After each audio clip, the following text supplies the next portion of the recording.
Welcome.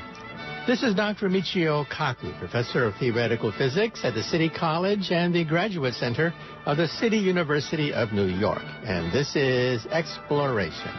Every week in Exploration, we discuss the fascinating world of science and its impact on society.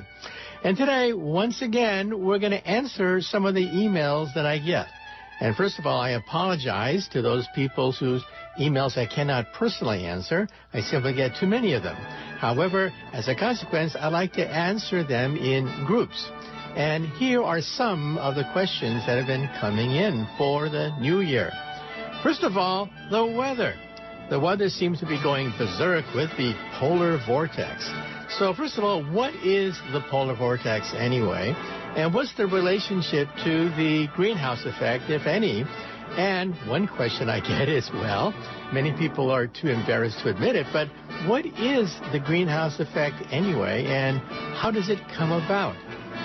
And then, of course, I get a whole bunch of emails concerning Donald Trump. And the question is, well, his cabinet apparently is going to be full of oil executives and conservatives. And so basically we're going to have the oil industry running Trump's government.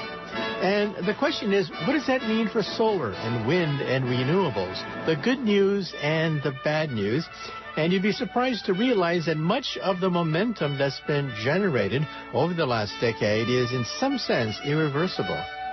And then let's say a few things about outer space. Well, doomsayers, of course, love to predict the end of the world, and 2017 is no exception.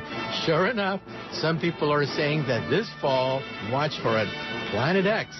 Planet X is going to come barreling into their solar system and destroy the Earth. Well, actually, there is evidence of a gigantic planet out there the size of Neptune, way beyond the orbit of Pluto.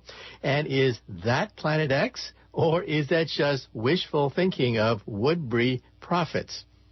And then speaking about outer space, Mars has been getting a lot of news lately. In fact, NASA has officially stated that Mars will be the goal. We should also point out that Elon Musk, who is spearheading SpaceX, has his own plan to actually beat NASA to go to Mars, and not to be outdone, Boeing. Boeing Aircraft is the third major organization to say that they're going to set their sights to Mars. So what does that mean? Also, for those of you that have been following all the news in cyberspace, you realize that some companies are now offering, in some sense, a piece of digital immortality. And so we'll say a few things about immortality, both digital as well as biological. In other words, with all the advances that we've made in biotechnology, artificial intelligence, and computers, the question is, first of all, is it possible that we can digitally store everything there is known about us, animate it using artificial intelligence, so that we, in some sense, live forever? And for that matter, what about the biology of immortality? If you've been following the health news, you realize that a number of very tantalizing genes have been uncovered. We still don't yet have the fountain of youth, but hey, it's well within the laws of physics and biology that one day we may be able to stop and, hey, who knows, perhaps even reverse the aging process. And so we'll summarize what is known and not known about digital and biological immortality. Well, once again, let's usher in the new year. However, let's face it, 2016 went down as the hottest year ever recorded in the history of science, topping 2015 and 2014, which in turn were also the hottest year ever recorded in the history of science in the past. Now, the question is, why do we have, therefore, a freeze in much of the United States with the polar vortex? It seems to violate common sense. If the Earth is getting hotter and hotter, how come areas like Chicago seem to be frozen solid? Well, the answer is very simple. It turns out that at the North Pole and the South Pole, there is a hurricane, a gigantic hurricane that's called the polar vortex. Usually, it's quite stable, and therefore it does not really affect the jet stream, and we really don't see much effects from the polar vortex. However, recently, the stability of the polar vortex has been called into question. Basically, it's wobbling. And as it wobbles, it begins to collide with the jet stream and alter its path, sending the jet stream barreling down into America, into even areas of Florida, where we have record snowfalls in areas that usually don't have any snowfalls at all. So then the next question is, what is causing the wobbling of this polar vortex, which is usually quite stable? Well, the short answer is there's no unanimity among climatologists. However, there is a theory that says that it could be global warming. Now, how's that? How can global warming affect the wobbling of the polar vortex? Well, quite simple. The stability of the polar vortex depends on the difference in temperature and pressure between the inside and the outside of the polar vortex. It turns out that when there's a very large temperature gap and large pressure gap, that causes winds to be quite ferocious and be stable. And as a consequence, the polar vortex does not wander very much when we have a large gap between the temperature on the inside, pressure on the inside, and the pressure and temperature on the outside. Well, with global warming, we know that the North Pole is heating up quite dramatically. In fact, the polar ice has been thinned by 50% in the last 50 years since we've been visiting the North Pole with our nuclear submarines.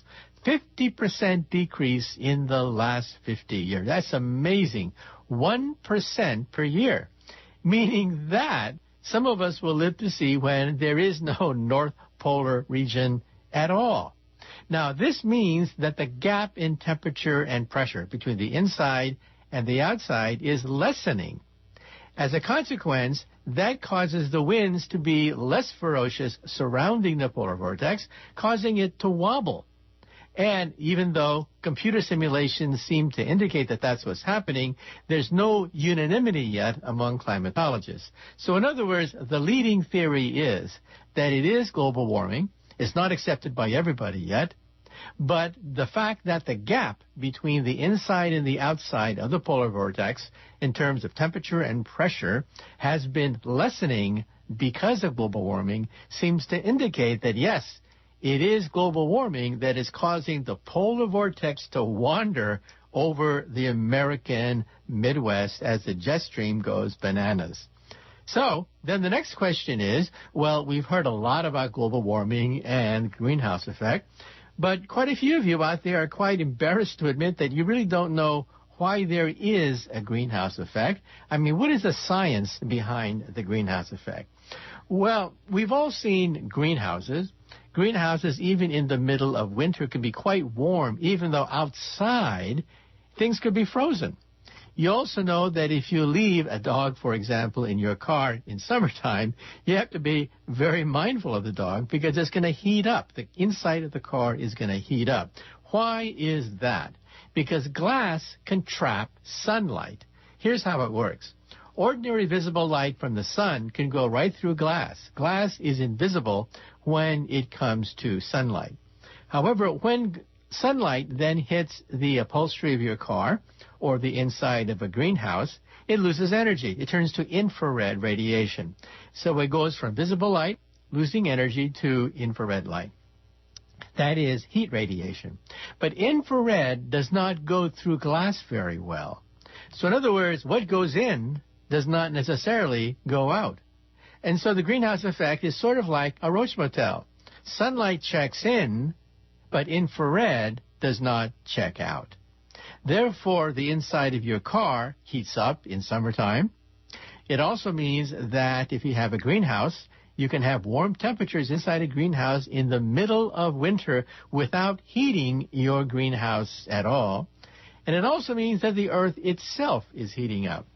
Now, we know more or less the temperature of the Earth going back almost 1 million years. Now, you may say to yourself, well, how do we know that, smarty pants? I mean, no one was around 1 million years ago. Humans have only been around about 100,000 years. So how do we know what the weather was like, and how do we calibrate carbon dioxide and the temperature of the Earth? Well, many ways to do it. The chief way is to use ice cores. That is, you drill right into the ice and you pull out ice that has basically fallen as snow hundreds of thousands of years ago. Many years ago, I had a chance to visit Iceland, and the scientists at the university there took me on a tour of their ice core vault. When you open the door of the vault, it's quite cold inside there, but inside the vault you see these long poles containing ice that basically was formed hundreds of thousands of years ago. Now you create these poles of ice by drilling right into the ice and pulling out the ice that is quite ancient.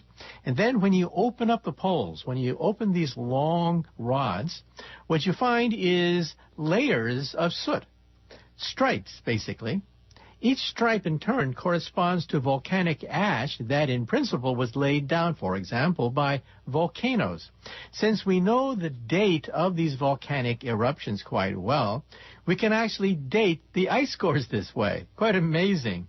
And so there are very different ways in which you can actually see the age at which the ice was laid down, going back to about 600,000 to a million years.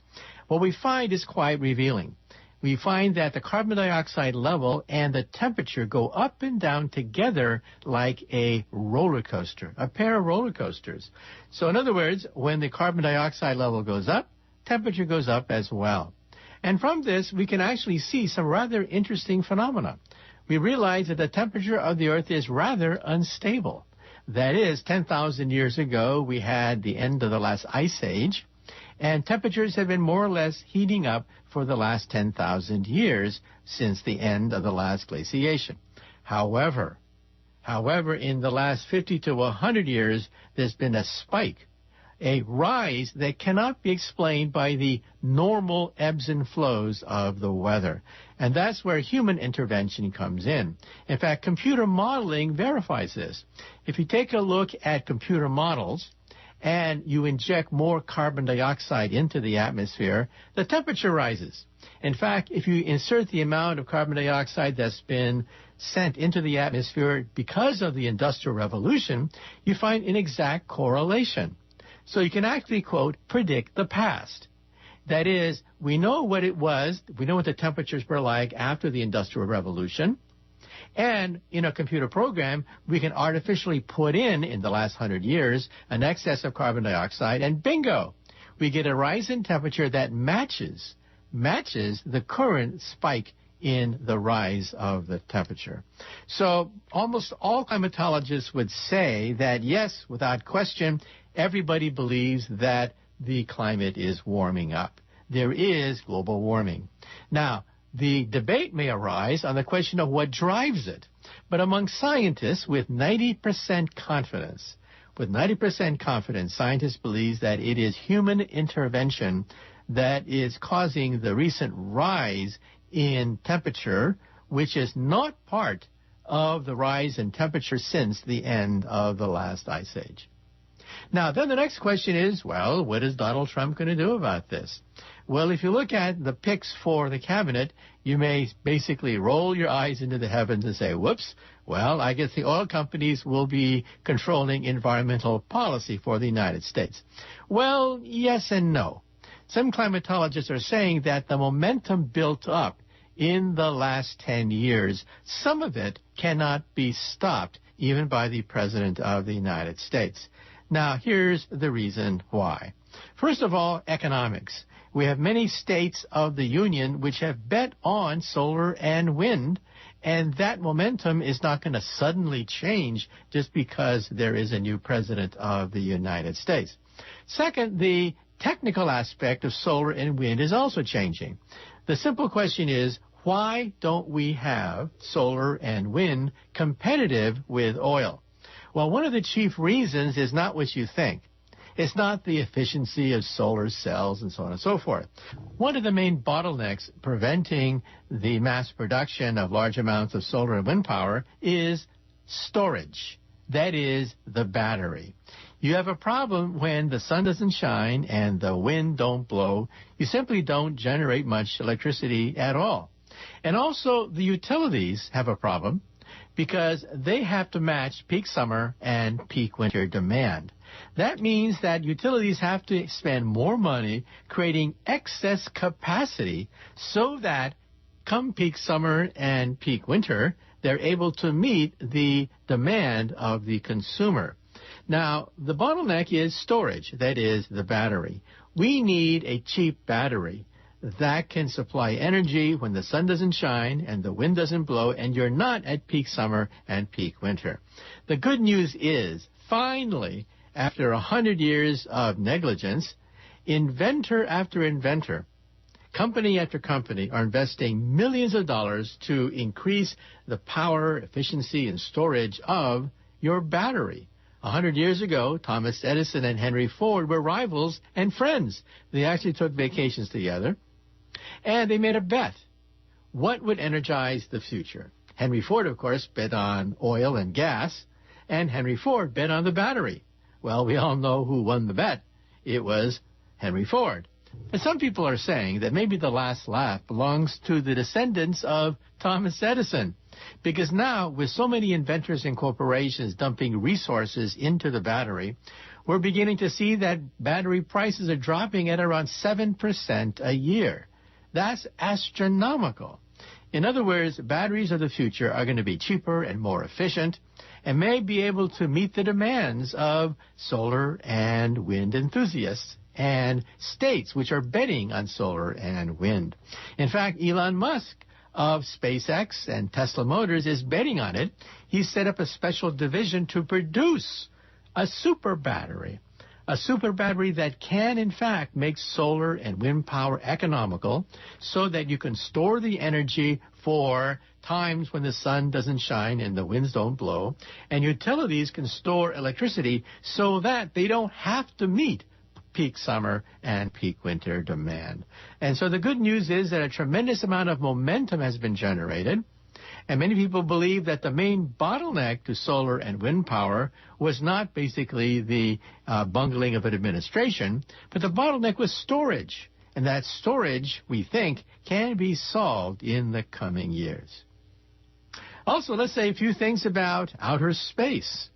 If you've been following the internet news, you know that, well, once again, people are predicting doomsday for 2017. Sometime in fall, say some doomsayers, the planet X, Nibiru, is going to come barreling into the solar system and devastate the planet. Well, is there any truth to Planet X? Well, first of all, let me say that scientists scanning the heavens have, in fact, found evidence of a gigantic planet orbiting the sun way beyond the orbit of Pluto. We don't have direct observation of this planet. It's done by computers. By looking at Newton's laws of gravity and charting the motion of asteroids and planets, we can see that there's something out there that is jiggling the motion of heavenly bodies inside our solar system. For example, that's how we discovered Neptune. Astronomers, when they looked at the planet Uranus, realized that, well, Uranus wobbled a bit, and it shouldn't have wobbled. Does that mean that Isaac Newton's laws of motion are incorrect? No. Astronomers said that they believe in Newton so much that they use Newton's laws to calculate an object that was, in fact, perturbing the orbit of Uranus. And bingo, on the first try, they found the planet Neptune. Now it turns out that, once again, we see a jiggling in the planets and asteroid motions. So, therefore, there is something out there that is perturbing the orbits. That's why some people say there is a new planet out there. However, we do not have direct observation of this planet, so we can't say for sure that it's out there. However, most astronomers that have looked at the mathematics believes that it's convincing that there could be a large planet, not Pluto-size, but Neptune-size. In other words, a gas giant, a little bit smaller than the planet Saturn, that could be orbiting the Earth. Now, is that Nibiru, the 10th planet that's going to destroy the Earth in 2017? No. because once again, looking at Newton's laws of motion, we can see that the orbit of this planet would take it around the solar system on a scale of thousands of years. And so, in other words, right now it's way out there in outer space, and it's not going to even come close to the Earth for perhaps tens of thousands of years. So you don't have to worry that doomsday is just around the corner in 2017. And speaking about outer space, Mars once again is in the news. Almost every day somebody is making a statement, making a claim. Now even the United Arab Emirates of the Middle East, they want to go to Mars too. They certainly have the cash, and they're building not a manned rocket, but they're building a satellite, a probe that they hope will be sent to Mars. Even a small nation like the United Arab Emirates is being fascinated by the question of Mars. Well, the United States, not one, not two, but three groups have announced that they are going to Mars. First, we have NASA. NASA is already perfecting the SLS booster rocket, perhaps one of the biggest booster rockets of its type, bigger than the Saturn rocket, which took us to the moon back in 1969. And they also have salvaged the Orion space module from the replacement for the space shuttle. So once again, they have the booster rocket, the SLS. They have the module, which you can put on top of the SLS. And bingo, in principle, you could have a Mars rocket. So NASA has laid out a three-part program, as we've mentioned before, on exploration. Part one is to test the SLS and the Orion module separately and perhaps send it on a maiden mission. In step two, NASA's going to go to the moon with the SLS booster and the Orion space module as a practice run, and perhaps even land on an asteroid in segment two. In the third segment of the plan, NASA then is going to go all the way to Mars. Perhaps a moon of Mars first, because Mars has two small moons which act like a space station around Mars. And of course, the mission to Mars would be quite dangerous. It would take 9 months to get to Mars, and then a few months to do scientific observations, and another 9 months to come back. That's a 2-year voyage. But the world's record for a human living under weightless conditions is just a little over a year. And so we're going to test the limits of space endurance with this mission. Not to be outdone, Elon Musk of SpaceX has announced that he wants to modify the Falcon rocket, and he wants to go to the moon, starting next year. In 2018, SpaceX will probably launch an unmanned mission to Mars just to show it can be done. And then Elon Musk is thinking big. Eventually, he wants to have a fleet of Mars rockets, 1,000 of them, each rocket in turn containing perhaps 1,000 space colonists to create the first city on Mars. So he's not even waiting for NASA to land one person on Mars. He's already envisioning a city on Mars with a population of about 1 million. And not to be outdone, Boeing Aircraft has jumped into the game. They, too, are saying that they are building a rocket capable of going all the way to Mars. Well, as we said many times in exploration, I wish them well, but there are lots of hazards that have to be negotiated. The first is, of course, weightlessness. That has tremendous deleterious effects on the human body. Basically, your bones weaken, you lose valuable minerals, and you basically lose muscle mass, so that by the time you land on Mars, you can barely crawl out of your space capsule. Then, of course, there's radiation out there. There's the Van Allen radiation belt. Our astronauts did go through the Van Allen belt when they went to the moon, but hey, going to the moon is a piece of cake. 3 days tops. 3 days, you're on the moon. Mars is a 2-year mission. And so there's quite a bit of difference between going to Mars and going to the moon, not to mention the dangers of space travel. About 1% of the time, we have catastrophic booster rocket failure in our space missions. We forget that. We see so many successful launches, we forget that about 1% of these launches end up in catastrophic failure. The Space Shuttle mission, for example, logged roughly 200 missions, and how many fatal accidents did they have? 2. once again, a 1% failure rate. And so we can go on and on. There are quite a few hazards to going to Mars. But hey, let's face it, there are volunteers. There are people who, in fact, would volunteer for a one-way mission to Mars, which I think defies common sense. But yes, there are some people that say that, yeah, they want to go to Mars. And speaking about lifespan, let me say a few things about immortality. Digital immortality and biologic immortality.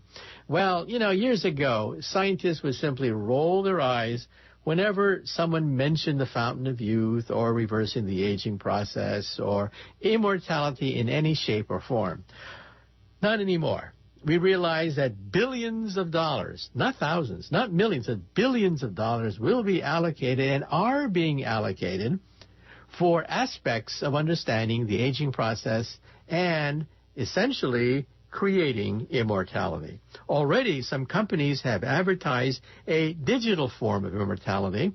They're going to take your digital footprint, that is, everything that is digitally known about you, your credit card transactions, the kinds of restaurants you go to, the movies you buy, all of your Amazon statements, not to mention YouTube videos and tape recordings, everything.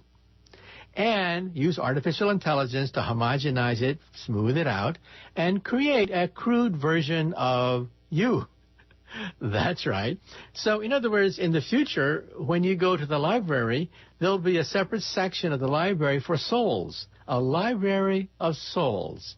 So, for example, wouldn't it be great to go to the library and talk to Winston Churchill? Not read a biography of Winston Churchill, but actually talk to the guy.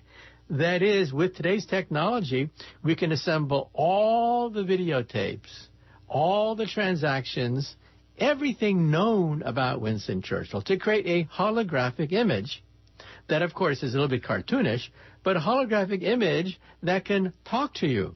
In fact, maybe one day your great-grandkids will go to the library and have a conversation with you because you left a very large digital footprint by which we can calculate your favorite wines, your favorite books, where you like to travel, and some of the memories perhaps that you had after we interview some of your friends about your personality and incidences and stories about your life. Well, we can't do that yet, but already entrepreneurs are offering a way to collect your digital footprint, and perhaps one day we'll create a library of souls. Further down the line, there's the Connectome Project, a $1 billion project. We're talking big bucks now. A $1 billion project to map the entire human brain, down to the neurons. And so we have a complete duplicate of your brain all the way down to the brain cells.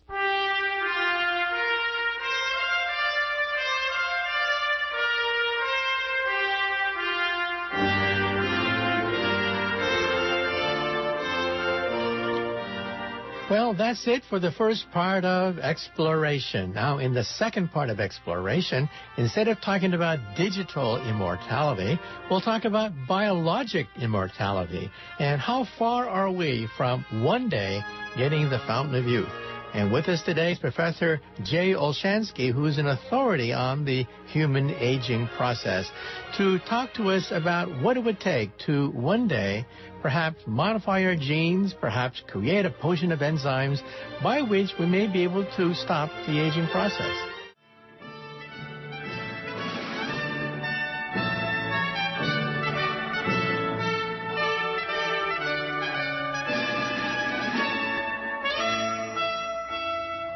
Welcome.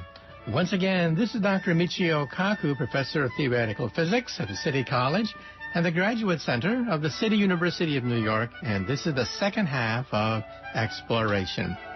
In the first part of Exploration, we summarized some of the top stories in science, and in the second part of Exploration, we'll talk about the aging process. Our special guest today is Dr. Jay Olshansky, one of the world's leading authorities on the aging process, author of the book, The Quest for Immortality. And we're going to try to separate the hype from the reality of what's happening inside the universities and learning centers of the world. Now, of course, the search for immortality is not a new one. In fact, one of the oldest texts of all time, predating the Bible, is the Tales of Gilgamesh. In fact, many of the passages from the Tales of Gilgamesh were later incorporated into the Bible. And what was Gilgamesh doing? Well, it turns out that he was searching for the Fountain of Youth. And so the search for Fountain of Youth is an old one, dating all the way back to prehistory. Not to mention the fact that in Asian folklore, Emperor Qin was the first emperor to unify China in around the year 200 BC. However, even though he could conquer as far as the eye could see, he could not conquer the wrinkles on his face. He was getting old. And so, to conquer the aging process, he assembled all his princes and explorers, and he gave them a mission. Go out and find the Fountain of Youth, or don't come back. Well, obviously they did not find the Fountain of Youth, because Emperor Qin did in fact die. However, since they couldn't come back, perhaps the princes and explorers of Emperor Qin went on to found Korea and Japan. Not to mention the fact that Ponce de Leon was searching for the Fountain of Youth, and instead he found the great state of Florida. So it's an old dream, but it's a dream that has drawbacks. First of all, we have not found anything resembling the Fountain of Youth, but we also have Greek mythology. And in Greek mythology, we have the legend of Eos, the goddess of the dawn. Well, goddesses, of course, are immortal, but she had the misfortune of falling in love with a mortal, Tithonus. And so she pleaded with Zeus, the father of all the gods, to give the gift of immortality to her lover. Well, Zeus took pity on the goddess of the dawn, and so he granted her wish. And in fact, Tithonus became immortal. However, Eos made a big mistake, a huge mistake. She forgot to ask for the gift of eternal youth as well. And so her lover simply got older and older and older, but could never die. That was his fate. And so people who search for immortality also have to wonder, will we suffer the fate of Tithonus? If we start to live forever, will we live forever in decaying, dying bodies that cannot die? Well, now we have genetic engineering, and now we have a much deeper understanding of the molecular biology of the aging process. And so with us today is Dr. Jay Olshansky, who will talk to us today about why do we have to get old?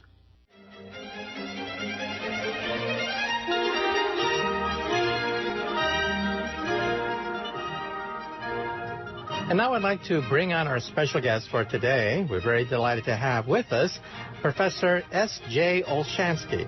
He's a professor in the School of Public Health at the University of Illinois at Chicago, and he's also a research institute at the Center on Aging at the University of Chicago. Well, if you've been to the drugstore, you've probably been hit with all these advertising saying that you can retard the aging process, even roll back the hands of time, live longer, they say. But what about the truth? The truth about human growth hormone, antioxidants, massive doses of vitamins and minerals and herbs and supplements. What about the hardcore truth and scientific verification of these claims? And also, what about genetics? We seem to be teasing apart many of the genes that influence the aging process. So once again, we're going to bring on our special guest today, Professor Jay Olshansky, and he's the co-author of a book called The Quest for Immortality. So that's the subject of today's discussion. Immortality. Now, I understand that today you and other prominent scientists have issued a policy statement, a recommendation of sorts that could have serious and beneficial economic benefits. Could you elaborate? Yes. This is based on an article we published in The Scientist back in March of this year with Rich Miller from the University of Michigan, Dan Perry from the Alliance for Aging Research, and Bob Butler from the International Longevity Center in New York. And we basically suggested that the time has arrived for societies, not just the United States, but really all nations, to begin investing in an effort to slow the biological process of aging in people. And the logic and the rationale is fairly straightforward. Basically, what we're suggesting is that even a small deceleration or slowdown in the rate of biological aging of just a few years would actually yield huge economic and health benefits. I mean, think of it this way. The way the NIH is currently set up is essentially to deal with one disease at a time, independent of all others. But if you can find a way to slow down the biological process of aging, you would essentially postpone everything that is negative associated with growing older into later and later ages. It would be as if you achieved a major discovery for every major fatal and non-fatal disease if you could find a way to slow aging. So we're calling on Congress to begin investing in a concerted effort to slow the biological process of aging in people. Yes, in fact, the social benefits could be astronomical, especially as you look at the baby boomers that are hitting 60 and will eventually increase medical costs tremendously in this country. Yes, I mean, the prevalence of conditions of frailty and disability will rise dramatically in the coming decades with the aging of the baby boom cohort. So slowing that process even a little bit would actually enable people to be healthier longer, contribute to the economy longer. They would just everything positive associated with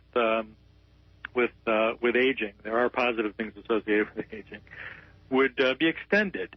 So it would be an extraordinarily important event for national economies, for public health. Really, the time has arrived, I think. And not only has the time arrived, but the science is approaching the level at which I think we're beginning to gain enough understanding that we think we can do this in humans. We know we can do it in other animals. We think we can do this in humans. Okay, now let's get back to Earth and talk about hokum, snake oil, and real science. If you visit the drugstore, you realize that there are whole shelves full of herbs and remedies and vitamins, making all sorts of promises about retarding the aging process, reversing the years. So let's now talk about the science, that is, what is known experimentally. Let's start with the Internet, where we have lots of advertisements for human growth hormone. Now, in some sense, are the people of America being used as guinea pigs for this gigantic experiment on human growth hormone, or what are your thoughts? Well, actually, people are using themselves as guinea pigs. It's absolutely remarkable that, you can go on the Internet and find every conceivable nutritional supplement and hormone, including growth hormone, with people with no expertise in the field claiming that it can slow, stop, or reverse the biological process of aging. And people believe this. They spend enormous sums of money. They order this stuff over the Internet. They inject themselves with it or take these pills. And there isn't a shred of evidence that it'll make you live any longer. There actually is some evidence, some suggestive evidence that some of these substances, including growth hormone, have the potential to actually shorten your life. So it's remarkable that people are conducting a biological experiment on themselves. It doesn't mean that there isn't value necessarily to some nutritional supplements, particularly for people who are deficient in certain vitamins and minerals. There's no question that there is a benefit for those individuals. But if your diet is so bad that you're deficient in some major vitamin or mineral or something, that these vitamin supplements aren't going to make up the difference. It simply isn't going to work. And there's no evidence that it actually extends life. And what about the side effects of human growth hormone? Some people think maybe cancer or other kinds of diseases associated with accelerating metabolism. It's like a sports car. If you were to accelerate a sports car, you throw off a few gears here and there. And that, of course, means cancer, because cancer in some sense is genetic errors. But what are your thoughts about side effects of human growth hormone? Well, first of all, it has been demonstrated that there are some benefits, believe it or not, associated with growth hormone, including increased muscle mass and reduction in the rate of bone loss and improved skin elasticity. So you can't deny the fact that there have been benefits associated with it. But accompanying those benefits have been risks, including carpal tunnel syndrome, increased risk of diabetes. There is suggestive evidence that it might increase the risk of cancer. The fact is that it hasn't been properly studied yet using clinical trials in humans. And so before those clinical trials are in, before we know what the results are, it's really premature to be using these kinds of substances. And again, once again, with the case of growth hormone, there isn't any evidence that it extends life. Okay, now moving on, when you go to the drugstore, you see these advertisements for mega vitamins. Some claim that it retards the oxidation process. Other people cite certain studies which show that if you ingest certain diets rich in vitamins, it seems to be good for you. But what about the pure form of vitamins that you buy in the drugstore? Well, once again, the nutritional supplement industry is really working hard to convince us that aging is somehow caused by either the loss of some hormone or the lack of nutritional supplements of one kind or another, and they're perfectly willing to sell you everything that they can to try to convince you that you can somehow influence this process. And it's based in part on science, where it's suggested that aging is influenced by oxidation, and this oxidation process can be slowed down in theory with the ingestion of certain nutritional supplements that have antioxidative effects. But there isn't any empirical evidence that demonstrates that these substances actually extend duration of life. So once again, it's the same scenario where people are selling something with exaggerated claims, with a profit motive in mind, and people are buying it up like crazy. And what about herbs? Some people say that maybe pure vitamins that are refined by the chemical companies may not simulate vitamins in the natural forms. So what about taking herbal medicines? What is known or not known about herbs? Now, honestly, I don't know that much about herbs and herbal medicines to comment on that. But what I can tell you is that there's plenty of evidence that eating more fruits and vegetables and can certainly lower your risk of a wide variety of diseases and disorders. And, of course, those in the supplement industry are suggesting that contained within those fruits and vegetables there are certain substances that they can concentrate in a pill and give to you in a larger form, under the assumption that more is better. Well, there is where the evidence is lacking. The evidence is there that eating more fruits and vegetables is good for you. The evidence is lacking with the nutritional supplements containing the vitamins that they think are causing the beneficial effect. The evidence there is lacking that will have any significant effect. Okay, now moving on, let's talk about something that actually does work. I think all scientists would say unanimously that there is one and only one proven way, in the animal kingdom anyway, of actually increasing the lifespan of animals. We don't know whether it works for humans yet. But let's talk about caloric restriction. First of all, what is it, and what tests have been done? Well, you're right. This is the one intervention that's been demonstrated repeatedly to extend duration of life on a wide variety of species. It's basically reducing your caloric intake. It can, vary. The percentage can vary from anywhere from 10 to 30% below maintenance levels. So it would depend on what your current height and weight is. But, if your normal caloric intake is 2,000 calories to maintain your weight, you might be reducing it down to 15, for example, 1,500 calories. And no one exactly knows why it works or how it works, the underlying mechanism, but there is consistent research suggesting that it extends duration of life. Now, the question is, how does it do so? Does it extend duration of life by slowing the biological process of aging? Some people believe that to be the case. Others suggest that it actually extends duration of life by reducing the risk of a wide variety of diseases and disorders, which is not the same as slowing the biological process of aging. Remember, if you reduce the risk of heart disease, cancer, and stroke, however you do that, through exercise or diet, the aging process marches on. It's uninfluenced by that. But if indeed you're slowing down the biological process of aging, then everything negative associated with it is dragged to later ages. It's postponed to later ages. And that would actually be a wonderful thing if caloric restriction was the mechanism that actually worked. Now, don't expect, by the way, that people are going to be living longer by dramatically reducing their caloric intake. What the scientists are looking for is the underlying mechanism to find a way to mimic that process without actually reducing your caloric intake. It should be obvious, by the way, that in the United States and elsewhere, we're doing the exact opposite. We are increasing our caloric intake. We are growing more obese at a more rapid pace than we ever have in the past. So this research is particularly important and is interesting for a wide variety of reasons. Okay, now caloric restriction works on yeast cells, spiders, insects, mice, and now for the first time we're getting the first preliminary evidence from primate studies done in Bethesda, Maryland. So can you tell us a little bit about some of those experiments, because primates, of course, are closer to us, and perhaps it may work on organisms as complex as us. But what are your thoughts? Well, my guess is it probably will. I mean, the work of Richard Weinrich from Wisconsin and other researchers at NIH Bethesda have, I think, demonstrated quite convincingly that reducing caloric intake can lower the risk of disease.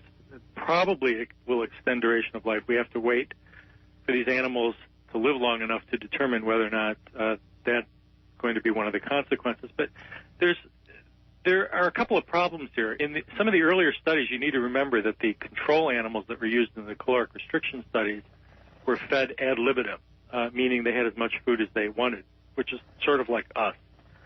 And so whenever you reduce your caloric intake relative to eating as much as you want, what you are demonstrating is more the detrimental effect of a gluttonous lifestyle rather than the longevity-enhancing effect of caloric restriction.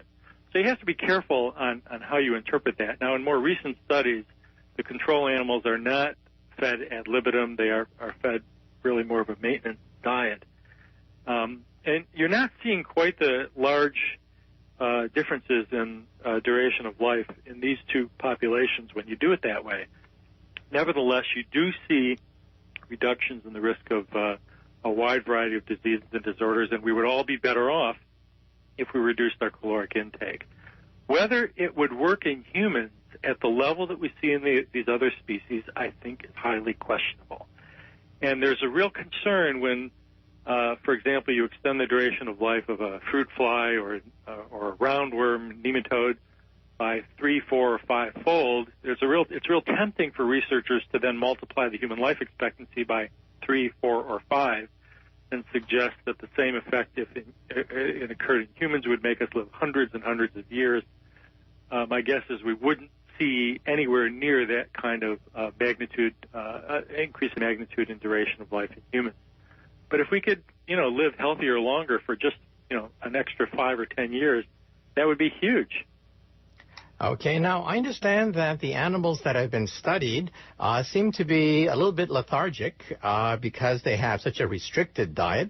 They have less cancerous tumors, less incidences of diseases associated with the aging process, but they also seem to lack an interest in the sex drive. That is, all the things that make life worth living. Joie de vivre, these animals seem to be pretty lethargic. Is that true? Yeah, as I understand it, there appears to be a price to pay. There appears to be lower fecundity, less interest in sex, and I think a difficult problem with controlling body temperature. These animals are cold. In fact, feel cold. And in fact, in the case of humans who are conducting this experiment on themselves, they're essentially reporting the same thing. So there is a price, at least for now, to be paid by adopting this calorically restricted diet, which is why, as I suggested earlier, reducing your caloric intake to these kinds of levels probably isn't the way it's going to work in humans. The way it's probably going to work in humans is that scientists will try to find some sort of mimetic, something that will fool the body into believing that it's calorically restricted to achieve the same effect without actually significantly reducing your caloric intake like that. And that's probably the way it will work. And it's extremely valuable and interesting research that needs to be aggressively pursued because there's such great potential there. Okay, now let's leave the animal kingdom and talk strictly about humans. In your book, you mentioned the fact that the life expectancy for Americans at the beginning of the 20th century was not very long at all. less than 50 years of age. And yet there's been an increase into the 70s since then. Some people think it's sanitation. Other people think it's antibiotics and vaccines. But what are your thoughts about looking at the long-term life expectancy of humans going back to ancient days, through the Middle Ages, to the turn of the century, to present-day times?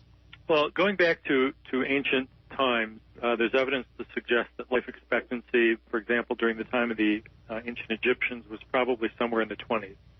Nobody knows exactly where it was, but it's likely to have been in the 20s. We achieved a very small incremental increase over the millennia to the beginning of the 19th and 20th centuries, when life expectancy rose up to about between 45 and 50 in the United States, anyway. And then you saw this quantum leap in life expectancy during the 20th century from 50 to close to 80.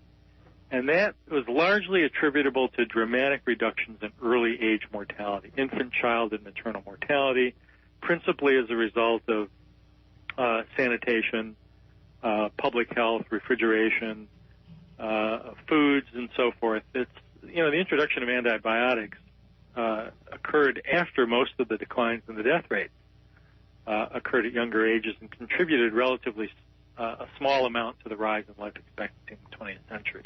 Now, in the latter part of the 20th century, there have been notable reductions in death rates at middle and older ages, even from heart disease, some forms of cancer. And so you see, two forces contributing during the 20th century. The early age mortality declines at the beginning, and the later age mortality declines at the end, which explains, by the way, why the more recent increases in life expectancy have been smaller than the ones that occurred at the beginning of the 20th century. When you save children from dying, you add very rapidly to life expectancy. When you save middle-aged and older people from dying from fatal diseases, chronic fatal diseases, you add a relatively smaller amount. Now, it turns out that Japanese women have some of the longest life expectancies on the planet Earth. It's almost approaching 90. So we're talking about 50% of Japanese women essentially getting into their late 80s and into their 90s. Some people say it's diet, a fish diet that's low in fat. But what are your thoughts about the demographics of different societies? Well, first of all, for Japanese women, it's just above 85. It might be approaching 86. And you have to realize that there's a huge difference between 85 and 90. It's not the same as between 50 and 55. And the reason is fairly straightforward. To raise life expectancy up when you're at these very high levels is extremely difficult because you're pushing up against the basic biological process of aging itself. There's no question that subgroups of the population, such as those in Okinawa, Japan, for example, have much higher life expectancies. The actual force involved is not yet understood. It's not like we can, here in the U.S., adopt the lifestyle of the Japanese. I know some people have suggested this, including some friends of mine who study the Okinawa diet, have suggested that you can somehow get Americans to live as long as the Okinawans by adopting this particular lifestyle. And there's no evidence to suggest that that would be the case unless, of course, we were all Japanese here in the United States, and that isn't the case. There are genetic factors that are influencing the risk of death and duration of life, and those are things that we simply cannot control, at least not yet anyway. But there's no question that subgroups of the population do experience greater longevity than other subgroups, and that is a fascinating area to study, by the way, because it would appear as though there are genes that exist within the human genome that influence duration of life, and they may be more highly concentrated in some subgroups relative to others. Okay, now let's talk about genes, because that's, of course, where most of the breakthroughs are being made in the last few years. Again, there's no fountain of youth. No one in the genetics area is claiming to have solved the aging process, but there's been lots of very interesting studies. First of all, there's something called progeria, a genetic disease that's been intensely studied in which children die of old age. They look like plucked chickens, and they die of heart attacks as teenagers.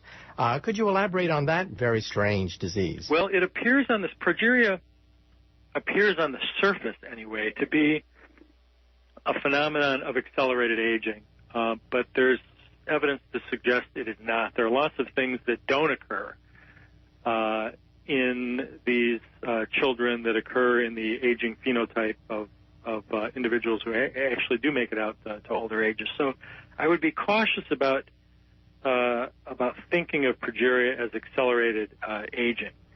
It is certainly interesting to study these individuals, and you have to realize that it's always easy to do something to yourself that will accelerate aging. I mean, we do it all the time, quite frankly.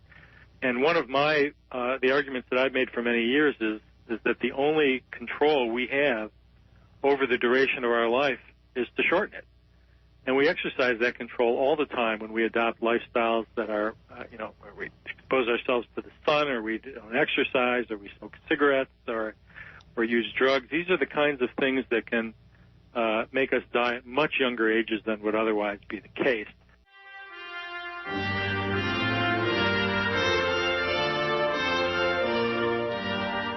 Well, unfortunately, our time is up. Once again, you've been listening to an interview with Dr. Jay Olshansky, author of the book, The Quest for Immortality. Once again, this is Dr. Michio Kaku for Exploration. Join us every week when we discuss the cutting edge of science and how it impacts on society. Good day.